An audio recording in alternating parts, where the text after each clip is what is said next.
الله أكبر الله أكبر لا إله إلا الله.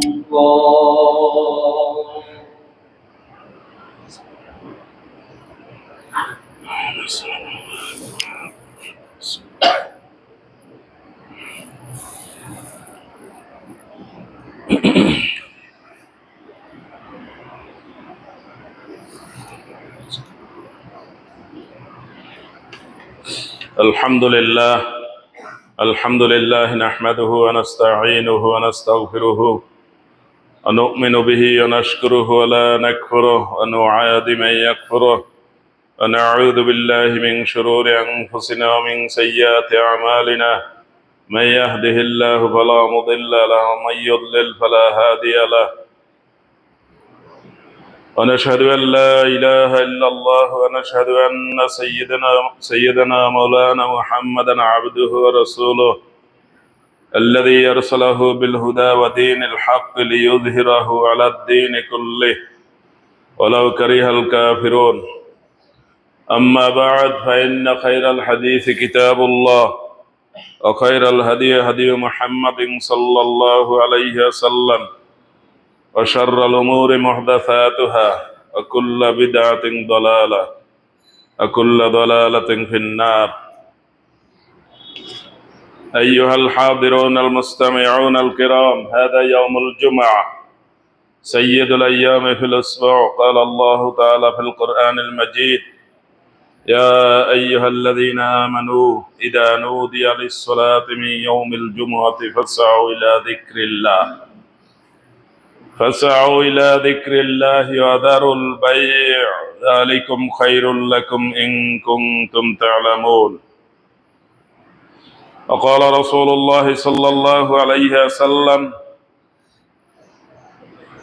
من اغتسل يوم الجمعة غسل الجنابة ثم راح إلى المسجد فكأنما قرب بدنه، ومن راح في الساعة الثانية فكأنما قرب كبشا أقرن، ومن راح في الساعة الثالثة فكأنما قرب دجاجة، ومن راح في الساعة الرابعة فكأنما قرب بيضة. فإذا خرج الإمام حضرت الملائكة ويستمعون الذكر. إخواني في الدين، هذا شهر شعبان وسيأتي رمضان بعد يوم أو بعد يومين، وستكون في رمضان ضيوف الرحمن.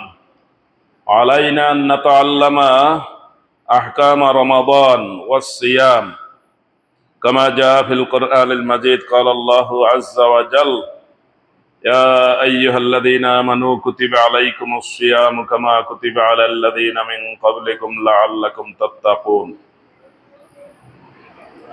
وقال رسول الله صلى الله عليه وسلم برواية أبي هريرة رضي الله تعالى عنه: من صام رمضان إيمانا واحتسابا غفر له ما تقدم من ذنبه، ومن قام رمضان إيمانا واحتسابا غفر له ما تقدم من ذنبه، ومن قام ليلة القدر إيمانا واحتسابا غفر له ما تقدم من ذنبه. وقد جاء في الحديث الشريف في الترمذي: من قام مع الإمام حتى ينصرف كتب له قيام ليلة. وأكثر أهل العلم على ما روي عن علي وعمر وغيرهما من أصحاب النبي صلى الله عليه وسلم 20 ركعة. وقد جاء في الحديث قال رسول الله صلى الله عليه وسلم: من فطر صائما كان له مغفرة لذنوبه وعتق رقبة من النار وكان له مثل أجره من غير أن ينتقص من أجره شيء. قلنا: يا رسول الله صلى الله عليه وسلم، ليس كلنا نجد ما نفطر به الصائم، أو فقال رسول الله صلى الله عليه وسلم: يعطي الله هذا الثواب من فطر صائما على مذقة لبن আও তামারাতিন আও শারবাতিন মিন মা ওয়া মান আশবা সাইমান সাকাহু আল্লাহু মিন হাউদি শারবাতান লাম ইয়াজমা হাত্তা ইয়াদখুলাল জান্নাহ। প্রিয় মুসল্লিবৃন্দ, আমরা সপ্তাহ ঘুরে আবার সপ্তাহের শ্রেষ্ঠ দিন জুমার দিনে জুমার নামাজ আদায়ের জন্য ইতোমধ্যে মসজিদে এসে হাজির হতে পেরেছি। শুকর আলহামদুলিল্লাহ। একদিন বা 2 দিন পরেই আমাদের আসতেছে রমজান। রাসূলুল্লাহ সাল্লাল্লাহু আলাইহি ওয়াসাল্লাম বলেছেন, বুনিয়াল ইসলাম আলা খামস, ইসলামের মূল ভিত্তি 5টি বিষয়ের সাথে জড়িত। 5টি মূল স্তম্ভ, 5টি খুঁটি। 5টি খুঁটি দিয়ে একটা ঘর দাঁড় করা হয়েছে। এই খুঁটির যে কোনো একটা যদি দুর্বল হয়ে যায়, ঘরটা দুর্বল হবে। 2টা দুর্বল হলে ঘরটা আরো দুর্বল হবে। তবে মনে রাখতে হবে, এই 5টা খুঁটি ঘর নয়। 5টা খুঁটি দাঁড় করে রাখলেই কি ঘর হয়ে যায়? ঘরে ছাদ দিতে হবে, বেড়া দিতে হবে, জানালা রাখতে হবে, দরজা রাখতে হবে। ঘরের ভিতরে আরো অনেক কাজ আছে। এই ছাদ, দরজা, জানালা এগুলো আবার মেরামত করতে হবে। ত্রুটি বিচ্যুতি, ঘাটতি হতে পারে। সব সময় এটার পিছনে লেগে থাকতে হবে। ঘরের মধ্যে মানুষও থাকতে হবে। মানুষ না থাকলে কি থাকবে? পোকামাকড়, সাপ, বিচ্ছু ইত্যাদি অপরিষ্কার থাকবে। সুতরাং ইসলামের মূল 5টি স্তম্ভের মধ্যে অন্যতম একটি হচ্ছে রোজা। রমজান মাসের 1 মাস রোজা রাখা ফরজ। রোজার বিধান জেনে নেওয়া ফরজ। আল্লাহ তাআলা রোজা সম্পর্কে কোরআন মাজিদে যে আয়াতে বলেছেন, সে আয়াতে বলেছেন, কুতিবা আলাইকুমুস সিয়াম, তোমাদের জন্য রোজার বিধান লিখে দেওয়া হয়েছে। লিখে দেওয়া মানে ফাইনাল। কেউ কারো সম্পত্তি, কারো কোনো বিষয় কাউকে লিখে দেয়। লিখে দেওয়া মানে ওটার মধ্যে তার কোনো অধিকার আর নাই, লিখে দিয়ে দিছে। লিখে দেওয়ার এক অর্থ হলো ফরজ, আবশ্যক, বাধ্যতামূলক। আবার আল্লাহ ফরজ শব্দও বলছেন এই ক্ষেত্রে, বিশেষ করে ওয়ারিসের সম্পত্তির ব্যাপারে। কোন লোক মারা গেলে তার সুনির্দিষ্ট কিছু ওয়ারিস আছে। সূরা নিসার 11 এবং 12 নম্বর আয়াতে আল্লাহ তাদের বিবরণ দিয়েছেন। সাধারণ সূত্র হলো, ছেলে যা পাবে, 2 মেয়ে যা পাবে, 1 ছেলে তা পাবে। 2 মেয়ে যা পাবে, 1 ছেলে তা পাবে। আল্লাহর যে ভাষা ব্যবহার করেছেন, আল্লাহ মেয়ের বিষয়টা আগে বলছেন। বাংলা তর্জমা করলে মেয়ের বিষয়টা আগে, অর্থাৎ ওরা হলো বাটখারা, ওরা হলো ভিত্তি। ওদের উপরে ভিত্তি করিয়া ছেলেরটা হিসাব করতে হবে। তার মানে ওদেরটা দিতে হবে আগে। আমরা ঠিক তার উল্টা, ওদেরটা দিব পরে, দিব না, অথবা কমাইয়ে দিব, অথবা ওদের থেকে কিনে রাখলে তখন দাম দেব কমাইয়া। যে কোনো ভাবে ওদেরকে ঠকানো চাই, জাহান্নাম আমাদেরকে কিনতে হবেই।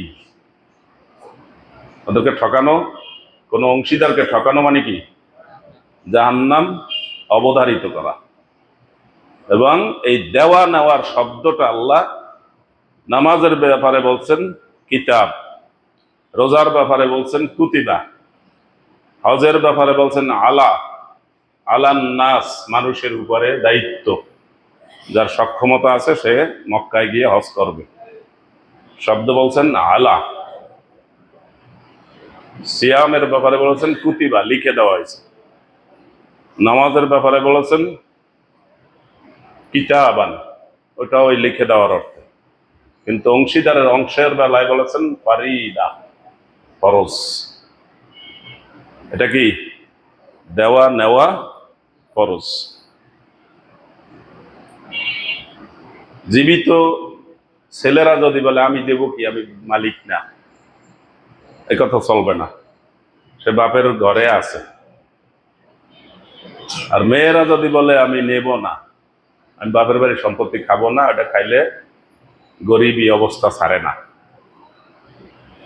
এই কথা কিছু কিছু এলাকায় বলে। এই বলাটা যারা শিক্ষা দিয়েছেন, আর যারা শিখছেন তারা কুফরি শব্দ শিখছেন। আল্লাহ বলছে দেওয়া নেওয়া কি ফরজ, আর উনি শিখছে এটা খাইলে গরিব হয়। কি শিখছে? ইমানের কথা শিখছে না কুফরি কথা শিখছে? আল্লাহ বলছেন আমি বলছি ফরজ। আমি জানি এই যে লোক মারা গেছে তার সম্পত্তি কে কিভাবে পাবে, কে কত কাছের, কে কত দূরের।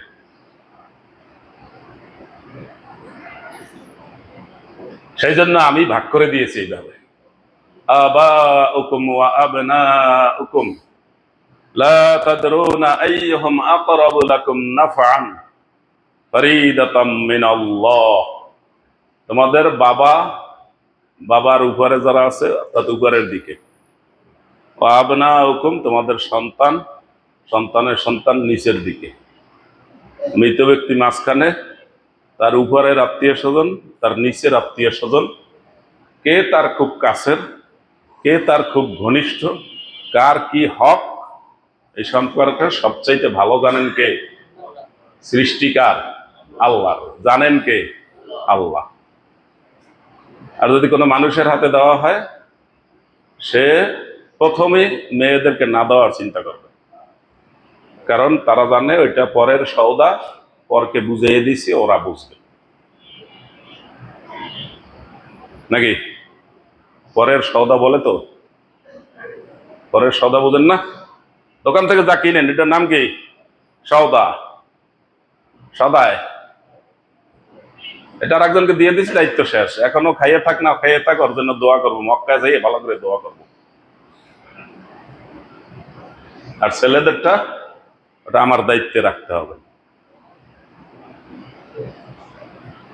এই জন্য আল্লাহ বলছেন না, এটা তুমি জানো না, লা তাদরুনা তোমরা জানো না, আইয়ুহুম আকরাবু লাকুম নাফআন তোমার কাছের কে দূরের কে, তার দ্বারা তোমার মান সম্মান বাঁচবে আর কার দ্বারা মান সম্মান নষ্ট হবে তুমি জানো না।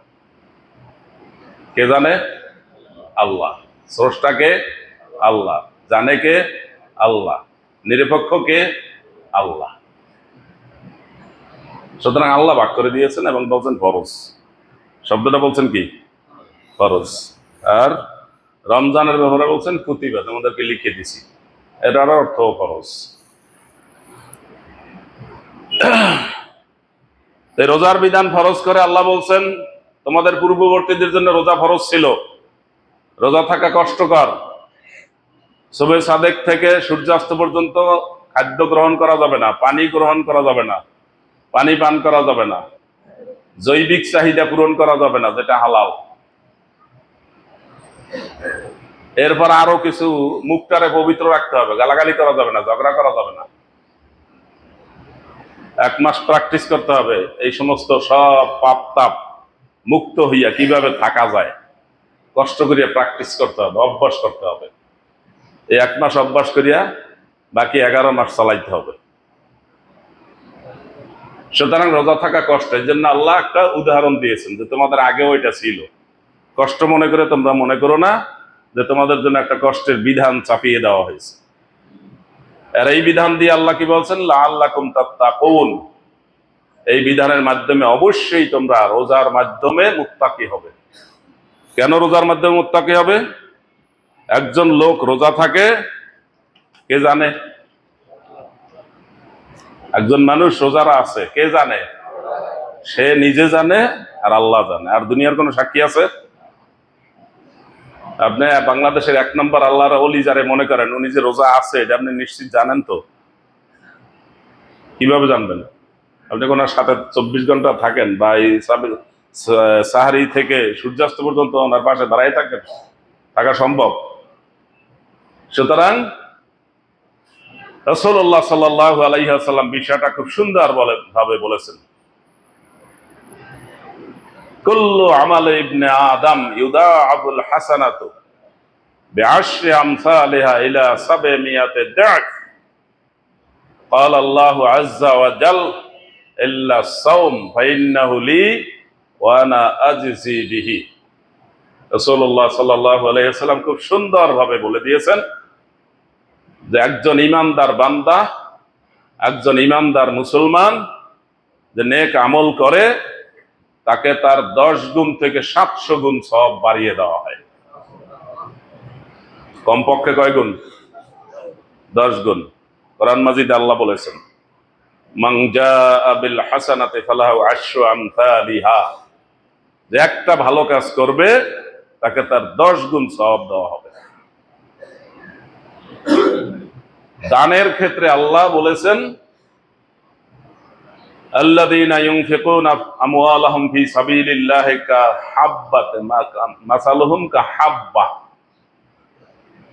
দানের ক্ষেত্রে বিষয়টা আপনারা আগেও শুনেছেন, একটা দানা বীজ, সেই বীজ থেকে 7টা অঙ্কুর বের হয়েছে, 7টা অঙ্কুর থেকে 7টা শীষ হয়েছে, প্রত্যেকটা শীষে 100 করে দানা আছে। এইভাবে আল্লাহ খুব সুন্দর পরিষ্কার করে বুঝিয়ে দিয়েছেন। তাহলে এক দানা থেকে কত হয়েছে? 700 হয়েছে। এরপর আল্লাহ বলছেন আরো অপশন আছে, আল্লাহু ইউদাইফু লিমান ইয়াশা, আল্লাহ যাকে চান আরো বাড়ায় দিবেন। আল্লাহু ওয়াসিউন আলিম, এই বাড়ায় দেওয়ার ক্ষেত্রে আল্লাহর ভান্ডারে যথেষ্ট আছে, দিতে পারবেন। এবং কাকে দিতে হবে সে ব্যাপারে আলিম, তিনি খুব ভালো করে জানেন কাকে দিতে হবে। রাসূলুল্লাহ সাল্লাল্লাহু আলাইহি ওয়াসাল্লামও সেই কথার উপরে ভিত্তি করে বলছেন, ইমানদার লোকের নেক আমলগুলো 10 গুণ থেকে 700 গুণ বাড়িয়ে দেওয়া হয়। আল্লাহ বলেছেন তবে রোজার বিধান ছাড়া, কারণ রোজা সে থাকে আমার জন্য।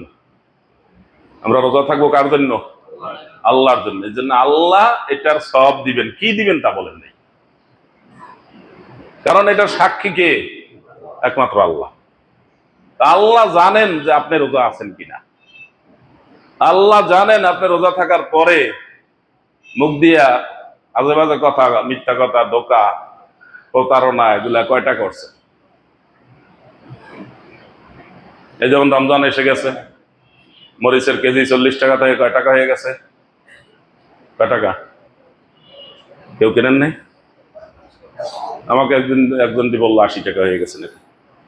শশার কেজি বেড়ে যাবে। সয়াবিনের ব্যাপারে যারা দায়িত্বে আছে রাষ্ট্রের, তারা খোঁজাখুঁজি শুরু করছে কারা সয়াবিনের দাম বাড়াইলো। ডেট ফেল সয়াবিন বাজারজাত করতেছে। এই সমস্ত লোকগুলো, এগুলো সব কি অমুসলমান না বেশিরভাগ মুসলমান? বেশিরভাগ মুসলমান। রমজান মাসে তার মাথায় টুপি আছে, মুখে দাঁড়িয়েও থাকতে পারে, 500 দানার একটা তসবিহ লইয়া হাঁটতেও পারে, কিন্তু বদমাইশ নাম্বার 1 রমজান উপলক্ষে বাড়াই দিচ্ছে, দ্বিগুণ 3 গুণ অনেক গুণ ব্যবসা করতে হবে। এগুলা কিয়ামতের দিন উঠবে কিভাবে? রাসূলুল্লাহ সাল্লাল্লাহু আলাইহি ওয়াসাল্লাম বলে দিয়েছেন, আত-তুজ্জারু ফুজ্জারু ইয়াওমাল কিয়ামাহ, এই সমস্ত ব্যবসায়ীরা কিয়ামতের দিন পাপিষ্ঠ হিসেবে উঠবে। আর কিয়ামতের দিন যার সাইনবোর্ড হবে পাপিষ্ঠ, ওর ঠিকানা হবে কোথায়? জাহান্নাম। এই পাপিষ্ঠরা রমজানে বাইতুল মোকাররমে গিয়ে যথেষ্ট পরিমাণে ইবাদত করবে, উমরাও করবে, করবে কিনা? এগুলা করার পরও সে যাবে কোথায়? জাহান্নামে যাবে। সেখান থেকে হিসাব করতেছে জান্নাতে যাবে, অনেক সওয়াবের কাজ করতেছে, দানও করতেছে ঠিক মতো, টাকার বান্ডিল নিয়ে মসজিদ থেকে নামে, যারা যারা চায় সবাই সুন্দর করিয়া নতুন নতুন নোট দেয়, আছে কিনা? তারপর যাবে কোথায়? জাহান্নামে যাবে। কারণ রমজান উপলক্ষে সে প্রতারণা শুরু করছে। এই রমজান উপলক্ষে সারা দুনিয়াতে মানুষ মাল জিনিসের কমাইয়ে দেয়, দাম কমাই দেয়, ডিসকাউন্ট করে, বিমান ভাড়াও কমাইয়ে দেয়। সেখানে আমাদের দেশের কিছু বক ধার্মিক ভণ্ড শয়তান মুনাফিক জাহান্নামী লোকগুলা মাল জিনিসের দাম বাড়াইয়ে দেয়। সে একজন ছোট কৃষকও হইতে পারে। এই যে মরিচগুলো তো আর বাইরের থেকে আসে না, এটা তো কৃষকের আসে।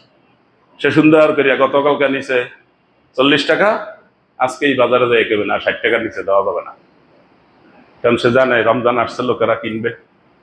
ওই ক্ষুদ্র কৃষক সেও জাহান্নামী হইতে পারে।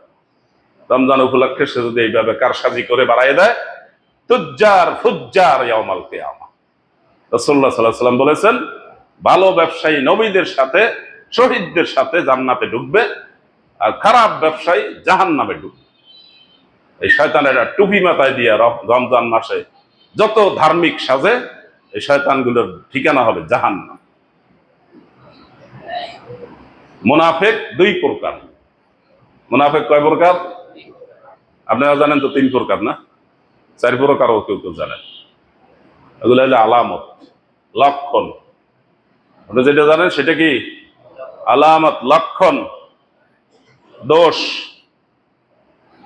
মিথ্যা কথা বলে, ওয়াদা খেলাপ করে, আমানতের খেয়ানত করে, ঝগড়া হইলে গালাগালি করে। গালাগালি হইলো তার দলিল, কাগজপত্র নাই, ডকুমেন্ট নাই, সাক্ষী নাই, তার শক্তি কি? গালাগালি। গালাগালি দিয়া সে জয়লাভ করার চেষ্টা করে, কারণ অন্য পক্ষ হয়তো গালাগালি দিতে পারবে না ঠিক মতো। এই কাজগুলা যে করে সে হলো হালকা মুনাফিক, যদিও কাজগুলো হালকা না, কবিরা গুনার কাজ। মিথ্যা কথা বলা কি? কবিরা গুনাহ। ওয়াদা খেলাপ করা কি? কবিরা গুনাহ। আমানতের খেয়ানত করা কি? কবিরা গুনাহ। আমানত কি খালি টাকা পয়সা? খালি টাকা পয়সা না।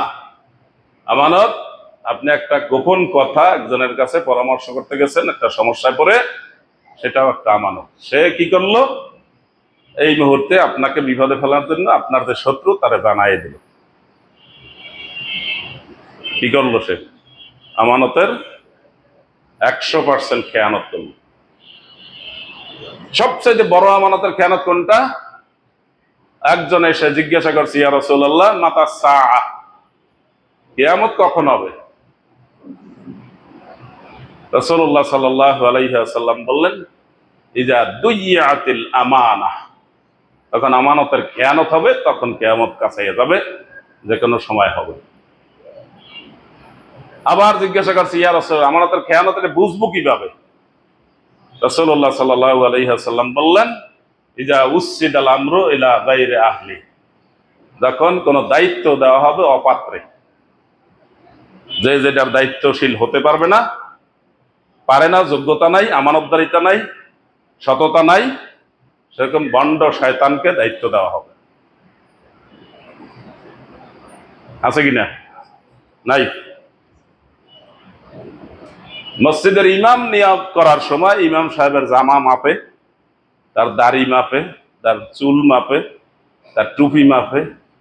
এরপর তার জন্য আবার অনেকগুলো শর্ত। হুজুর, রাজনৈতিক কথাবার্তা মসজিদে বলা যাবে না।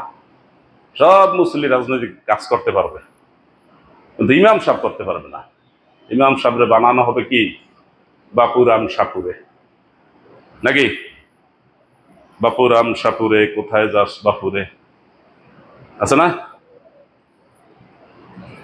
যে সাপের দাঁত নাই, বিষ নাই, কারে মারে কি করে না, পুষ্পাস মারে না, দুষ্টাস, এরকম একটা সাপ থাকবে, যে সাপের কোনো বিষ নাই, দাঁত নাই, কিছু নেই। ইমাম সাহেব আমানতদার কিনা এটাও দেখতে হবে। কিন্তু একটা ইউনিয়নের দায়িত্ব থাকবে, লক্ষ কোটি টাকার দায়িত্ব থাকবে, এইটা চোর না ডাকাত, এটার কোনো পরীক্ষা নেই। একটা উপজেলার দায়িত্ব থাকবে, এটা কয় নম্বর ডাকাত, তার কোনো পরীক্ষা নেই। আরো উপরে যা আছে, পুরা রাষ্ট্রের দায়িত্ব থাকবে, সে কয় নম্বর ডাকাত, তার বাপ দাদা ডাকাত ছিল কিনা, এটা কোনো পরীক্ষা আছে? তার হাতে কোটি কোটি সম্পদের, হাজার হাজার কোটি টাকার কারবার, এবং সেখান থেকে ডাকাতি করবে, আর হাজার হাজার কোটি টাকার ব্যাপারে কি বলবে? এটা কেমন তেমন কিছু না। হাজার হাজার কোটি টাকা কি বলে? এটা তেমন কিছু না। এই সমস্ত ডাকাতদের হাতে রাষ্ট্র ধ্বংস হয়ে, ওইখানে কিন্তু আমানতদারিতার হিসাব নিকাশ আপনারা করেন না। আপনাদেরকে চিনেন তো? কারা এরা? এই আমার সামনে যারা আছেন, আমি সহ, আপনারা, আমরা সবাই, ইল্লা মা শা আল্লাহ, 2-4 জন আছে, এইটা কোনো হিসাবের খাতায় ওঠে না। সব হুজুগে। অমুক নেতার চরিত্র ফুলের মতো পবিত্র, এমন ফুল, পচা না গান্দা।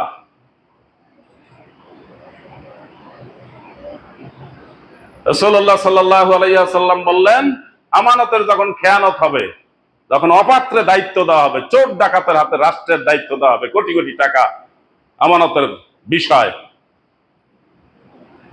তখন কিয়ামত হবে।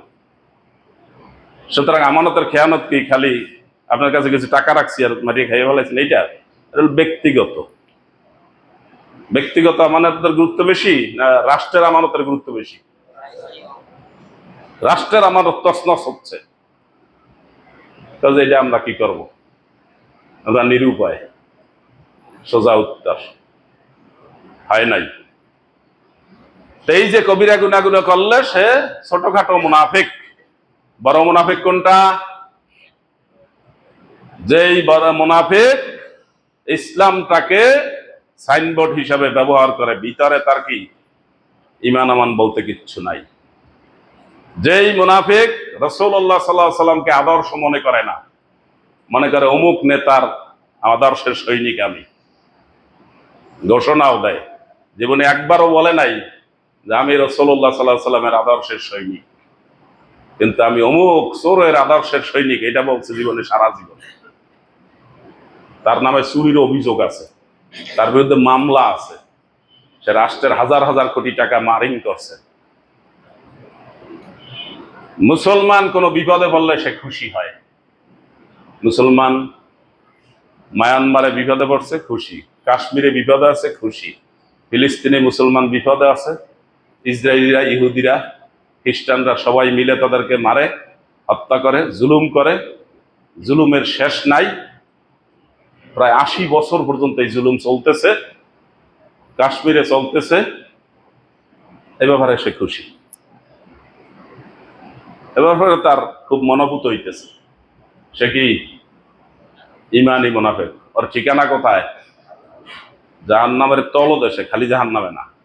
কোথায়? ফিদ্দারকিল আসফালি মিনান নার ওয়া মা লাহুম মিন নাসিরিন। জাহান্নামের একদম তলদেশে, এবং এর কোনো সাহায্যকারী থাকবে না, ওখান থেকে বেরও হতে পারবে না। ওর সুরাত সিরাত কি মুসলমানের মতো, দেখতে দেখায় কেমন? মুসলমানের মতো। কাজ করে কি মুসলমানের বিরুদ্ধে। তার কাজ কি মুসলমানের বিরুদ্ধে। সুতরাং বিষয়টা ভালো করে বুঝতে হবে, মুনাফিক কাকে বলে। মুনাফিক কয় প্রকার বলছিলাম? 2 প্রকার। ওই 4 কাজ করে, এটা হলো দ্বিতীয় শ্রেণীর মুনাফিক। এটাও কিন্তু কবিরা গুনাহ।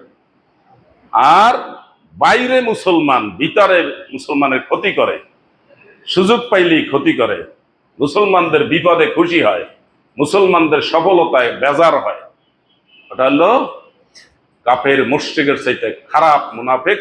আর ঠিকানা জাহান্নামের তলদেশে। তো রমজান মাসে এরকম কিছু মুনাফিক পাওয়া যাবে। রোজা রায় নাই, কিন্তু ইফতারে হাজির হবে কিনা আপনাদের বিশ্বাস হয় না? মাশাআল্লাহ, আমি অনেক জায়গায় জিজ্ঞাসা করছি যে এখানে যারা রোজা ইফতার করার জন্য হাজির হয়েছে সবাই কি রোজা আছে? না, একদম এক কথায়, ইউখাদিউনা আল্লাহ ওয়াল্লাযীনা আমানু। এরা আল্লাহকে ধোঁকা দেয়, আর যারা ইমানদার রোজাদার ওদেরকেও ধোঁকা দেয়। টুপি একটা মাথায় দিয়ে আসরের নামাজ পড়িয়েই মোটামুটি লাইনে বসে গেছে, আর ঘন ঘন জানালা যায় থুতু ফেলায়, বুঝাইতেছে আমি রোজা থেকে খুব কাহিল হয়ে গেছি, আর বারবার খালি মুখে থুতু আসে। নতুন রোজাদার তো, পুরান রোজাদাররা থুতু ফেলায়? স্বাভাবিক রোজাদাররা কেউ থুতু ফেলায় না। বারবার থুতু ফেলানো কি ঠিক হবে? থুতু ফেলাইতে ফেলাইতে আপনি শুকিয়ে যাবেন, আপনার রোজায় কষ্ট হবে। অতএব থুতু ফালানোর চেষ্টা করবেন না, থুতু যাতে না আসে এই চেষ্টা করবেন, অভ্যাস করতে হবে। বাথরুমে যে বারবার থুতু ফেলানো ঠিক না। কোথায় ফেলাইবেন? যেখানে ওই ওদিকে নিচ দিয়া পড়তেছে সেইখানেই ফেলাবেন। মানুষের তো একটা কাণ্ড জ্ঞানও থাকে যে থুতুটা আমি ওইখানে ফেলাই, আমার মুখ থেকে বের হইলে এটাই এখনই ওইটার মধ্যে ফেলাই দিবে। বাথরুমে যে ঘন ঘন থুতু ফেলানোর অভ্যাস করা ঠিক না, অভ্যাস পরিবর্তন করতে হবে। কিভাবে করবেন শিখে নিবেন, যারা অভিজ্ঞ আছে তাদের থেকে শিখে নিতে হবে। বুঝতে পারছেন? রমজান মাসে দানের স্বভাব কেমন? সবকিছুর স্বভাব কয় গুণ বেড়ে যাবে? 70 গুণ বেড়ে যাবে। এমনিতে তো 700 গুণ আছেই, রমজানে আরো কয় গুণ? 70 গুণ। দান মনে থাকবে তো? মসজিদের দান মনে আছে কি? মসজিদের দান মনে আছে? এবং বাইরেও আপনাদের কাছে যারা হাত পাতে, তাদের মধ্যে যারা অক্ষম, কাজ করতে পারে না, তাদেরকে দান করবেন। আর যারা সক্ষম, কাজ করতে পারে, তাদেরকে দান করায় কোনো সওয়াব নেই, গুনাহ হবে। কাজ করতে পারে এমন লোক মানুষের কাছে হাত পাতে কিনা আছে? এই রমজান উপলক্ষে নতুন কিছু আসবে না? মফস্বল থেকে বিভিন্ন এলাকা থেকে চলে আসবে ঢাকায়, কারণ রাজধানী, সবাই তো রাজধানী, তারও রাজধানী, আমারও রাজধানী, আপনারও রাজধানী। রাজধানীতে আসার তার অধিকার আছে। যেমন বিভিন্ন দেশ থেকে মক্কা মদিনায় ভিক্ষা করার জন্য বিমানে করিয়া চলিয়া যায়, কারণ মক্কা মদিনায় ভিক্ষা লাভ বেশি কিনা। একে তো বাংলাদেশের হিসাবে কত, 16-17 টাকা, এখন 1 টাকায় কত, 27-28 টাকা, 30 টাকার মতো প্রায়, 29 টাকা 30 টাকা। সবাই সচেতন, আমার চাইতে সবাই ভালো। এই জন্য আপনারা দান করবেন, মসজিদের কাজ চলতে আছে, বেশি করে দান করবেন, অনেকেই করছেন, করবেন। আর প্রত্যেক জুমায় এটা সময় মতো আপনারা ছেড়ে দিবেন, কোনো কথা বলবেন না। তো রমজানের রিজান এই জন্য আল্লাহ ফরজ করেছেন, এই রোজার দ্বারা কি হবে? মুত্তাকি হবে। মুত্তাকি হবে কেমনে? তাকওয়া কাকে বলা হয়? তাকওয়া বলা হয় আপনি এখন এমন কোনো কথা বলবেন না যেই কথা বলা আপনার জন্য উচিত না, এমন কাজ করবেন না যেই কাজ করা আপনার কোরআন হাদিস নিষেধ করেছে, এমন কিছু খাবেন না যেটা আল্লাহ খেতে নিষেধ করেছেন। আল্লাহর হুকুম পালন করা গ্রহণের ক্ষেত্রে, বর্জনের ক্ষেত্রে দুই ভাবেই। খাওয়া যেমন আপনার জন্য হালাল, আপনি খাবেন, আবার খাওয়া হারামও আছে, এটা বর্জন করবেন। তাকওয়া হলো জঙ্গলের ভিতরের পথ দিয়ে হাঁটা। এই পথে যে হাঁটে সাবধানে হাঁটে, তাড়াতাড়ি হাঁটে, সাপ বিচ্ছু খেয়াল করে হাঁটে, জামা কাপড় গুটিয়ে হাঁটে, নিচে কোথায় পাড়া দেয় সেটাও দেখে হাঁটে, একদম সাবধানে যে জঙ্গলের মধ্যে দিয়ে হাঁটে, এটার নাম হচ্ছে কি? তাকওয়া। আপনি যা বলবেন হিসাব নিকাশ করে বলবেন, যেখানে আপনার কথা বলার দরকার নাই বলবেন না। অহেতুক দুইজনে ঝগড়া করতেছে যাইয়ে আপনি একজনের পক্ষ লইলেন, হারাম, কবিরা গুনাহ। বিষয় না জেনে কারো পক্ষ নেওয়া যাবে না। সুতরাং এই রোজার বিধানের মাধ্যমে লাআল্লাকুম তাত্তাকুন, আল্লাহ বলছেন, লাআল্লাহ শব্দ বলছেন। এই লাআল্লাহ শব্দ সম্পর্কে তাফসীরের কিতাবে লিখেছে, লাআল্লাহ ফিল আসলে লিত্তারাজ্জি। লাআল্লাহ শব্দের অর্থ হচ্ছে আকাঙ্ক্ষা করা, আশা করা, কিন্তু আল্লাহর ক্ষেত্রে এটা হবে নিশ্চয়তা। তাহলে আল্লাহ যখন বলছেন লাআল্লাকুম তাত্তাকুন, তখন আমরা দুইটা অর্থ করতে পারি। একটা অর্থ কি? আশা করা যায় তোমরা মুত্তাকি হবে, আর একটা কি? নিশ্চয়ই তোমরা এই রোজার মাধ্যমে মুত্তাকি হবে। তা আমরা কি মুত্তাকি হতে পারবো না? না পারবো? রোজার মাধ্যমে, রোজার বিধান যেভাবে আছে, এটা কি আল্লাহ অল্প অল্প জানেন না ফাইনাল জানেন? তাহলে লাআল্লাকুম তাত্তাকুন আল্লাহর দিক থেকে অর্থ হবে কি? নিশ্চয়ই তোমরা এই রোজার মাধ্যমে মুত্তাকি হবে। কারণ একজন রোজাদার, রোজার যে সময়টুকু আছে, যে ডিউরেশনটুকু আছে, সুবহে সাদেক থেকে সন্ধ্যা পর্যন্ত খাদ্য পানি গ্রহণ করার সম্পূর্ণ সুযোগ থাকার পরও রোজাদার এটা গ্রহণ করবে না, তার জন্য আল্লাহ নিষেধ করে দিয়েছেন, অতএব তার জন্য এখন গ্রহণ করা হারাম। দুনিয়ার কোনো সাক্ষী থাকবে না, তারপর এটা রোজাদার গ্রহণ করে না। সুতরাং এই রোজাদারই, তার সামনে যত মিথ্যা, ধোঁকা, প্রতারণার যত কাজ আসবে, দিনে রাতে প্রকাশ্যে গোপনে, সে ওইটা বাদ দিবে। কারণ সে 1 মাস প্র্যাকটিস করেছে আল্লাহকে সাক্ষী রেখে। দুনিয়ার কোনো মানুষ সাক্ষী নেই, নিজের ঘনিষ্ঠ লোক কোনো সাক্ষ্য নাই, কেউ সাক্ষী দিতে পারবে না যে আমি রোজাদার, কারণ দেখে নেই এবং সম্ভব না। এই জন্য রাসূলুল্লাহ সাল্লাল্লাহু আলাইহি ওয়াসাল্লাম বলেছেন, ইমানের সাথে, অর্থাৎ ইমান ঠিক মতো রেখে, ইমান তো বুঝেন, 30টা বিষয় মনে অন্তরে বিশ্বাস করতে হবে, এটার নাম কি? ইমানের এক অংশ। 7টা বিষয় মুখ দিয়ে বলতে হবে, এটা কি? ইমানের আর এক অংশ। আর 40টা বিষয় কি? কাজে কর্মে বুঝতে হবে, ওইখানে লাগানো আছে, সুন্দর করে পড়বেন, মোবাইল দিয়ে ছবি তুলে নিয়ে যাবেন, এরপর পরিবারে দেখবেন কয়টা আছে আর কয়টা নাই, গুনলে দেখবেন 10-12টা নাই। ওই কাজ আপনি কোনোদিন করেন নাই, ভবিষ্যতেও করবেন না বলে ফাইনাল করিয়া আছেন। কি আছেন কিনা? যেমন এতেকাপ করেন নাই, 10 দিনের এতেকাপ কেউ করেন নাই, অনেকে আছেন, ভবিষ্যতেও করবেন এরকম কোনো নিয়ত নাই। তাহলে আপনার ইমান ওইখান থেকে ইনকমপ্লিট থাকবে, কমপ্লিট হবে না। আপনার আপন লোক মারা গেছে, আপনি কোনোদিন তাকে গোসল করান নাই, অথচ যার মাইয়াত মারা যায়, যার আপন লোক মারা যায়, গোসলের দায়িত্বটা তার, আমানতদারিতার সাথে সে জেনে বুঝে গোসল করাবে। আমরা এটা বর্গা দিচ্ছি, বর্গা দিচ্ছি না? শহরে বর্গাটা আরো খুব ভালো, একেবারে কিচ্ছুই পারে না, ধরতেও পারে না। মানে একজন মরছে পারে একটা মহা বিপদে পড়ছে, কিচ্ছু বোঝে না, দুনিয়ার সব বোঝে, ইমান আমলের কাজ আসলে তখন আর বোঝে না। তো এইভাবে ইমান হলো ওই 47টা কাজ পরিপূর্ণ করে সব 70-এর অধিক এই কাজগুলো সব কমপ্লিট করার নাম হলো কমপ্লিট ইমান। এই ইমান হয়ে, ইমানদার হয়ে ইহতিসাবান, হিসাব নিকাশ করে, আমি রোজা রাখলে কি উপকার, রোজা না রাখলে কি ক্ষতি। রোজা রাখলে উপকার, আল্লাহর হুকুম আমি পালন করলাম, ফরজ বিধান, আমি ইমানদারের মধ্যে আছি। আর না রাখলে ক্ষতি, আমি আল্লাহর হুকুম পালন করলাম না, আমার এই সম্পূর্ণ বডিটা আল্লাহর দেওয়া, এখানে আমার কোনো অবদান নাই। আল্লাহ দয়া করে আমাকে সুন্দর সুঠাম সব অঙ্গ প্রত্যঙ্গ গুলো ঠিক মতো দিয়ে আমাকে সৃষ্টি করেছেন, এবং তার সাথে সাথে আমাকে বলছেন 1 মাস রোজা রাখতে। আমি আল্লাহর সেই বডিটা নিয়ে ঠিক মতো খাওয়া দাওয়া করছি, কোনো রোজা রাখিনি, নেমক হারাম। কি কাজ হইল? নেমক হারামি হলো।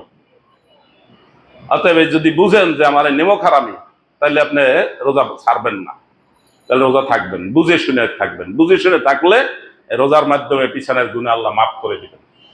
বুঝে শুনে আপনি যদি রমজান মাসে কিয়াম করেন, তারাবির নামাজ পড়েন, তাহাজ্জুদ করেন, তাহলে আপনার পিছনের গুনাহ মাফ করে দিবেন। বুঝে শুনে ইমানের সাথে যদি আপনি লাইলাতুল কদরে কিয়াম করেন, জেগে ইবাদত করেন, আল্লাহ আপনার পিছনের গুনাহ মাফ করে দিবেন। লাইলাতুল কদর কবে? কালকে চাঁদ দেখা গেলেই পত্রিকায় আর মিডিয়ায় বলে দিবে লাইলাতুল কদর অমুক তারিখ। এটা কি ঠিক? এই শয়তানগুলার নিষেধ করা দরকার যে তোরা এটা কোথায় পাইবি। কি কোনো হুজুরে বলছে লাইলাতুল কদর 27 তারিখ? আমরা সবসময় বলি না রমজানের শেষ দশকের বেজর রাত্র, না এছাড়া অন্য কিছু বলছি? তারিখ দিয়ে দিছি, 27 তারিখ দিছি না 29 তারিখ দিছি না 21 তারিখ দিছি? কিন্তু এই মিডিয়াগুলো সবসময় ওই প্রথম রমজানের প্রথম দিনই পত্রিকা লিখে দিবে অমুক তারিখ লাইলাতুল কদর। এই শয়তানেরা এগুলো পাইলো কোথায়? ওরা কেবে আমরা কইছি? কে কইছে তার ঠিকানা দিতেই। আমি জানি না যে কেউ বলছে, কিন্তু এই মিডিয়ামরাই কাম করবে। আর একটা বিষয় হলো মান কামা মা'আল ইমামে হাত্তা ইয়ানসারিফা কুতিবা লাহু কিয়ামুল লাইলা। যে ইমামের সাথে কিয়াম করার জন্য, তারাবি পড়ার জন্য দাঁড়াবে, এবং ইমাম যতক্ষণ না থামবে ততক্ষণ পর্যন্ত সে পিছন দিয়ে ভাগবে না। কি ভাগার পালা আছে কিনা? আছে। তাইলে আল্লাহ তাকে কি দিবেন? কুতিবা লাহু কিয়ামুল লাইলা, আল্লাহ তাকে সারা রাত্র জেগে ইবাদত করার সওয়াব দিবেন। সারা রাত্র জেগে ইবাদত করা কি সম্ভব? না, সম্ভব না। যদি এক রাত্র আপনি দাবাদাবি করে সম্ভব করেন, তাহলে পরের দিন পুরা দিন আপনার ঘুমাইতে হবে। অতএব এই অসম্ভবটাকে সম্ভব করা, এটা মূলত সম্ভব নয়। এই জন্য আল্লাহ কতগুলো ব্যবস্থা রাখছেন। সারাদিন রোজা রাখার পর আমাদের যুক্তিতে বলে মাগরিব আর এশার নামাজ না পড়লে ভালো হইতো, রোজা থেকে টায়ার হয়ে গেছি আমরা, কষ্ট হয়েছে, আমাদের যুক্তিতে কয় মাফ হইলে ভালো হইতো। কিন্তু সেইখানে হয়েছে কি আরো বেশি। তাই রোজা রাখছেন তো রাখছেন, এখন কি করবেন? আবার কিয়াম করবেন, তারাবি পড়বেন, তাহাজ্জুদ করবেন, ভোর রাত্রিতে খাবেন, মানে ঘুমের নষ্ট, এটা সেটা টাইম টু টাইম সব করতে হবে। বোঝার একটু বাড়ানো হয়েছে কেন? এটা সওয়াবের মৌসুম। অতএব আমাদের যুক্তিতে যেটা বলে ওইটা হবে না, হবে তার বিপরীতে। আল্লাহ যেটা চান, সৃষ্টি কার? আল্লাহর। বিধান হবে কার? আর আল্লাহর কথা মানলে আপনি আল্লাহর বান্দা হবেন, তাহলে। আর যদি না মানেন তাহলে অবাধ্য হবে। সাথে সাথে রোজাদারকে ইফতার করানোর সওয়াব আমরা জানি। একটু পানি, একটু দুধ, একটা খেজুর, 3টা খেজুর দিয়ে ইফতার করালে আল্লাহ তার গুনাহ মাফ করে দিবেন। আর তৃপ্তি সহকারে যদি ইফতার করান, তাহলে আল্লাহ তাআলা হাউজে কাউসার থেকে পানি পান করানোর ব্যবস্থা করবেন। জান্নাতে ঢোকার আগে আর কোনো পিপাসা লাগবে না। কথা বোঝা গেছে? রমজান মাসে মসজিদে, বিভিন্ন জায়গায়, ইবাদতের জায়গাগুলোতে মানুষের গ্যাদারিং একটু বেশি। ছোটদেরকে স্নেহ করা ইমানের অংশ, বড়কে সম্মান করা ইমানের অংশ। এই কাজগুলো ঠিক মতো করতে হবে। জুতাগুলো হাতে করে ধরে বক্সের মধ্যে রাখবেন সুন্দর করে। আর মসজিদে ঢোকার সময়, বের হওয়ার সময় সবাই ছোটকে স্নেহ করা ইমানের অংশ, এটা মনে রাখতে হবে। বড়কে শ্রদ্ধা করা, এটা কি? এটাও ইমানের অংশ, এটাও মনে রাখতে হবে। এটা মনে রেখে যার যার দায়িত্ব পালন করতে হবে। আর কিছু মুরব্বী আছেন, তারা শিশুদেরকে নিয়ে আসেন, নিয়ে আইসা আপনি দয়া করে সামনের কাতারে শিশুদেরকে নিয়ে আসবেন না। আপনি এক কাতার পরে দাঁড়ান। কি বুঝতেছেন? এটা অনেকেই বুঝেন। হঠাৎ করে দেখা যায় একজন আইসা একেবারে শিশু সামনে লইয়া তারপর নামাজ পড়তেছে, আর ওই শিশু নামাজের মধ্যে কথাবার্তা বলতেছে, সেও কিছু কথাবার্তা বলতেছে। কি দাদা নানা আছেন এরকম? শিশুও কিছু বলতেছে, উনিও কিছু বলতেছে, নামাজও পড়তেছে, সব কাজ চলতেছে, আছে কিনা? এগুলো নিষেধ করা হয়, তারপরও অনেকে কিছু কিছু আছে তারা শোনে না, বুঝে না। আর যারা রোজা থাকেন না তাদেরকে বিশেষ করে, আমি তো জানি না এখানে আছে কিনা, এখানে যারা নামাজ পড়তে আসছে তারা তো রোজা থাকে, এই বিশ্বাসই করতে হবে। তবে আপনি ইফতারের লাইনে যাবেন না, কারণ এটা আপনি আল্লাহকে ধোঁকা দিচ্ছেন আর মানুষকেও ধোঁকা দিচ্ছেন। আর ধোঁকাবাজ খারেজুম মিনাল ইসলাম, ইসলাম থেকে আউট। নামাজ শেষে যে কোনো নামাজ, ফরজ নামাজ, 5 ওয়াক্ত ফরজ নামাজের শেষে উঠে লাফ দিয়ে দৌড় দিবেন না। নামাজের পরে তাসবিহ তাহলিল দোয়া কালাম আছে কিনা যারা না জানেন শিখবেন, দোয়ার বই কিনবেন। হিসনুল মুসলিম মসজিদের নিচতলায় পূব দিকের দেয়ালে বিরাট পোস্টার দেওয়া আছে, ওখানে দেওয়া আছে। সেখান থেকে দোয়া কালাম নামাজের পরে কি কি আছে এগুলো আপনারা শিখে নেবেন। নামাজ সালাম ফেরানোর সাথে সাথে উঠে দৌড় দিবেন না। আর ইমামের আগে সালাম ফেরাবেন না। ইমাম 2 দিকে সালাম ফেরানো শেষ হইলে তারপর আপনি শুরু করবেন আসসালামু আলাইকুম ওয়া রাহমাতুল্লাহ। মনে আছে এটা? বাংলাদেশের অধিকাংশ মানুষের নামাজ হয় না এই কারণে। শুরুও করে ইমামের আগে, শেষও করে ইমামের আগে। ও গেছে, আগেই গোল্লায় গেছে। এবং এটা একদম পরিষ্কার ফতোয়া। আপনি যদি বলেন যে সবাই এই কাম করে, সবাই এই কাম করলে, সবাই এই কাজ করলে সবার নামাজ বাতিল, এতে কোনো অসুবিধা নেই। ইমামের আগে তাকবীরে তাহরিমা হইতে পারে কিনা? ইমাম সাহেব কি বলেন? আল্লাহু আকবার, জোরে বলেন এবং লম্বা করে বলেন। আর আপনারা কি বলবেন? আল্লাহু আকবার। কারটা আগে হইল? শুরু করছেন একসাথেই, আগে শেষ হইলো কারটা? আপনারটা। ইমাম সাহেব বলবেন কি? আসসালামু আলাইকুম ওয়া রাহমাতুল্লাহ, আসসালামু আলাইকুম ওয়া রাহমাতুল্লাহ। আপনি কি বলবেন? আসসালামু আলাইকুম, আসসালামু আলাইকুম। কারটা আগে হইল? যে তাড়াতাড়ি বললো, ছোট করে বললো, তারটা আগে হয়ে গেছে। এই শুরু আর শেষ যদি আপনি ইমামের আগে যান তাহলে আপনার নামাজ বাতিল। পাশে জায়গা আছে গেছে, এখন সামনের দিকে ঠিক হয়। আমরা আমাদের এখানে মাগরিবের নামাজ ইফতারের পরে, ইফতারের যে টাইম তার 20 মিনিট পরে নামাজ শুরু করি। মাগরিবের নামাজ কয় মিনিট পর? 20 মিনিট পর। আপনি ইফতার করে কাছাকাছি যারা আছেন তারা স্বাভাবিকভাবে আসবেন, মসজিদে এসে 2 রাকাত নামাজ পড়বেন, বসে যাবেন, স্বাভাবিকভাবেই জামাত হবে। কয় মিনিট পর? আর ফজরের যে টাইম, সেই টাইমে আজানের 15 মিনিট পর ফজরের জামাত শুরু হয়। আমরা পিছনে এইভাবে প্র্যাকটিস করে দেখছি, এটা স্বাভাবিক। কয় মিনিট পর ফজর? 15 মিনিট পর। সবাই সাহারি খাওয়ার পরে মসজিদে চলে আসবেন। আর আমাদের দেশে আর একটা রেওয়াজ আছে, সাহারি রমজান আসলে মাইকে চিল্লাচিল্লি করা। এই মাইকে চিল্লাচিল্লি করা এটা জায়েজ নেই। কারণ কিছু লোকে নামাজ পড়ে কিনা, এই সময় নামাজ পড়ার লোক আছে কিনা? আছে? মাইকে চিল্লাচিল্লি করা এভাবে জায়েজ নেই। মক্কা মদিনায় রাসূলুল্লাহ সাল্লাল্লাহু আলাইহি ওয়াসাল্লামের মুয়াজ্জিন কয়জন ছিল? 2 জন। একজন মুয়াজ্জিন আজান দিত সাহারি খাওয়ার জন্য, আর একজন মুয়াজ্জিনের আজান ফজরের নামাজ। এখনো মক্কা মদিনায় আজান কয়বার হয়? 1.5 মাস থেকে আসে, তারপরও টের পায় না যে ওখানে 2 বার আজান হয়। এজন্য আগে শিখবেন, ওখান থেকে ইসলাম ধরে আনার জন্য আগে শিখে যাবেন ওখানে কি কি কাজ হচ্ছে আর আমাদের কি কি না হচ্ছে না। ওখানে মক্কা মদিনায় প্রত্যেক ফজরের রক্ত, এখন আমাদের আজান ফজর রক্ত হয় কয়টায়? 5টা 8-এ। ঠিক 4টে 8-এর সময় একবার আজান দেয়। আসসালাতু খায়রুম মিনান নাওম বলে না। এটা কিসের আজান? সাহারি খাওয়ার, তাহাজ্জুদ পড়ার আজান।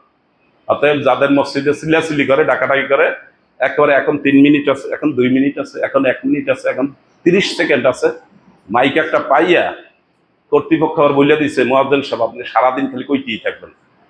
বিরাট একটা সওয়াবের কাজ লইছে। আসলে কিসের কাজ লইছে? একটা পাপের কাজ লইছে।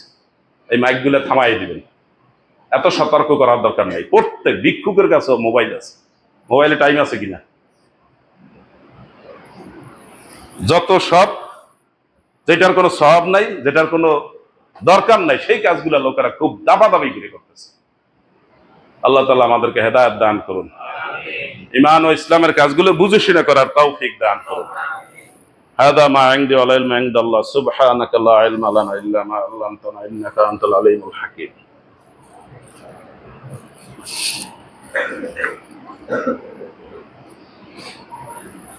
আলহামদুলিল্লাহ হামদান কাসীরা সাব্বিহুহু বুকরাতাও ওয়া আসীলা ওয়া আশহাদু আল লা ইলাহা ইল্লাল্লাহ ওয়া আশহাদু আন্না সাইয়্যিদানা মাওলানা মুহাম্মাদান আবদুহু ওয়া রাসূলুহু মুখাতাবান নাহনু নাযালনা আলাইকাল কুরআনা তানযীলা ইন্নাল্লাহা ওয়া মালাইকাতাহু ইউসাল্লুনা আলান নাবী ইয়া আইয়ুহাল্লাযীনা আমানু সাল্লু আলাইহি ওয়া সাল্লিমু তাসলিমা আল্লাহুম্মা সাল্লি আলা মুহাম্মাদ ওয়া আলা আলি মুহাম্মাদ কামা সাল্লাইতা আলা ইব্রাহিম ওয়া আলা আলি ইব্রাহিম ইন্নাকা হামিদুম মাজিদ اللهم بارك على محمد وعلى آل محمد كما باركت على إبراهيم وعلى آل إبراهيم إنك حميد مجيد يا الله আমরা এতক্ষণ যা কিছু কোরআন হাদিস থেকে বললাম শুনলাম, আমাদেরকে আমল করার তৌফিক দান করুন।